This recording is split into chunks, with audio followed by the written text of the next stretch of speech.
ஏண்டா பொது வாழ்க்கைக்காக தன்னையே அர்ப்பணித்து வாழ்க்கையை விரயம் பண்ணிக்கிட்டு இருக்காங்க. அப்படி விரயம் பண்ணுற வாழ்க்கைக்கு செய்கிற வேலைக்கு ஒரு சர்வீஸ் சார்ஜ் வாங்கக்கூடாதா? அப்படி சின்ன சின்னதாக குருவி சேர்க்குற மாதிரி சேர்த்து ஒரு 100 கோடி ரூபாயை ஒரு ஜட்ஜு வீட்டுக்குள்ளே வச்சுருக்காரு. அவர் ஏன் வீட்டுக்குள்ளே வச்சுருந்துருக்காரு தெரியுமா? பேங்க்கு மேலேயும் கவர்மெண்ட்டு மேலேயும் அவருக்கு நம்பிக்கை இல்லை. எப்போ எல்லாத்தையும் எடுத்துகிட்டு ஓடுவாங்கன்னு தெரியாது. அதனால நாம் கஷ்டப்பட்டு உழைச்ச காசு, அந்த காசை கண்ட இடத்துல போய் வைக்கிறதுக்கு நாம் கஷ்டப்பட்டு கட்டின வீட்டில் வச்சுக்கலாமே அப்படின்னு நினச்சி ஒரு 100 கோடி ரூபாயை வச்சுருந்துருக்காரு. சேமிப்பு தான், வேறு எதுவும் இல்லை. கவர்மெண்ட்டு சேமிக்க சொல்லுதா இல்லையா? ஆனால் அந்த காசு எப்படி வந்துச்சுன்னா கேட்குது. ஒரு நீதிபதி எப்படி யோசிச்சு பாருங்கள். அந்த மனுஷன் அவர் என்ன நீதியை கூறு போட்டு கோர்ட்டில் விற்றுருப்பாரா என்ன? கஷ்டப்பட்டு ஏதோ ஒரு வகையில் உழைச்சி அந்த காசை சேர்த்து கண்ணுக்கு முன்னாடி வச்சு அவரோட உழைப்போட அந்த வேக துளியில் வந்தது அந்த ஒவ்வொரு ரூபாயும்.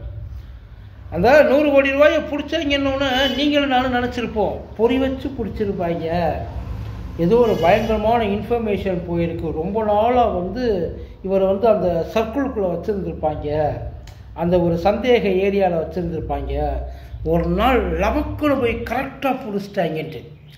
அப்படிலாம் எதுவுமே கிடையாது. என்ன நினச்சிட்றீங்க நம்ம ஊர் போலீஸ்? இவங்க பின்னாடிலாம் போகிறது அவங்க வேலை. அவங்களுக்கு ஹெல்மெட் இல்லாமல் போகிறவன், லைசன்ஸ் இல்லாமல் போகிறவன், அது இல்லாமல் நைட் ஷோ படம் பார்த்துட்டு வர்றவன், இவங்கள டார்ச்சர் பண்ணுறது நம்ம ஊர் போலீஸ்க்கு வேலை. இது எப்படி ஆக்சுவலி சிக்கிருக்குன்னா, அவர் வீட்டில் ஃபயர் ஆக்சிடென்ட் ஆயிடுச்சு. ஃபயர் ஆக்சிடென்ட் நீதிபதி வீட்டில், நம்ம வீட்டில் தான் நல்லா லஞ்செல்லாம் சாப்பிட்டு முடிச்சுட்டு வருவாங்க. நீதிபதி வீடுனோன்னா உடனே பட்டாளன்னு கிளம்பி போய் கஷ்டப்பட்டு தீயை அணைச்சிட்டாங்க. அணைச்சதுக்கப்புறம் தான் தெரியுது இது என்னது, ஏதோ விளையாட்டு பொருள் மாதிரி இருக்குன்னு உள்ளே போய் பார்த்தா கட்டாக பணம். அந்த பணத்தை பார்த்த உடனேயே போலீஸ்க்கு தகவல் சொல்லிட்டாங்க. போலீஸ் வந்ததுக்கு அப்புறம் தான் தெரிஞ்சிச்சு மனுஷன் வீட்டுக்குள்ளே ஒரு பேங்கையே நடத்திட்டு வந்திருக்கேன். பேங்க்கில் கூட இவ்வளோ பணம் இருக்குமான்றது தெரியாது. இப்போ நமக்கு என்ன டவுட்டுன்னா, இந்த பணம் அவர் செலவழித்தது போக பேலன்ஸ் பணமா, இல்லை செலவழிக்க முடியாமல் வெளியில் பதுக்க முடியாமல் இதுக்கு மேலே இடம் இல்லை சார் அப்படின்னு சொல்லிட்டு வேறு வழி இல்லாமல் வச்ச டிப்ஸு பணமா அப்படின்றது தான் எல்லாருக்கும் டவுட்டு. என்னென்ன இவர் அனைவரும் வெளியில் அவர் கோர்ட்டுக்கு வெளியில் போர்டு போட்டிருக்க மாட்டார். இங்கு மலிவான விலையில் தரமான நீதி விற்கப்படும் அப்படின்னு சொல்லி போட்டிருந்துருக்க மாட்டார். மற்றபடி மனுஷன் பயங்கரமாக லீவு நாளில் கூட தீர்ப்பு சொல்கிறதுக்கு கிளம்பிடுவாப்புல அப்படின்ற மாதிரிலாம் பேசிக்கிட்டு இருக்காங்க. ஒரு நாள் கூட அவர் ப்ரொடக்டிவாக இல்லாமல் இருந்தது கிடையாது.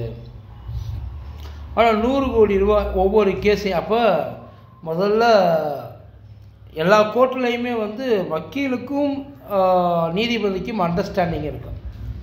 ஆனால் ஐயாவோட கோர்ட்டில் மட்டும் கிரிமினலுக்கு ஐயாவுக்கும் ஒரு பயங்கரமான ஒரு வேவு ஒன்று இருக்குது. இல்லைன்னா இவ்வளோ காசு 100 கோடி ரூபாய் இங்கே வச்சுருக்க வேண்டிய அவசியம் இல்லை. கண்டிப்பாக இது காசு வாங்கிட்டு கடமையை செஞ்சதுக்கான கூலி தான், வேறு எதுவும் இல்லை. அந்த கூலி தான் இது. இவரை பதவி நீக்கம் பண்ணுன்ருக்காங்க. பதவி நீக்கம்லாம் பண்ணாதீங்க சார்.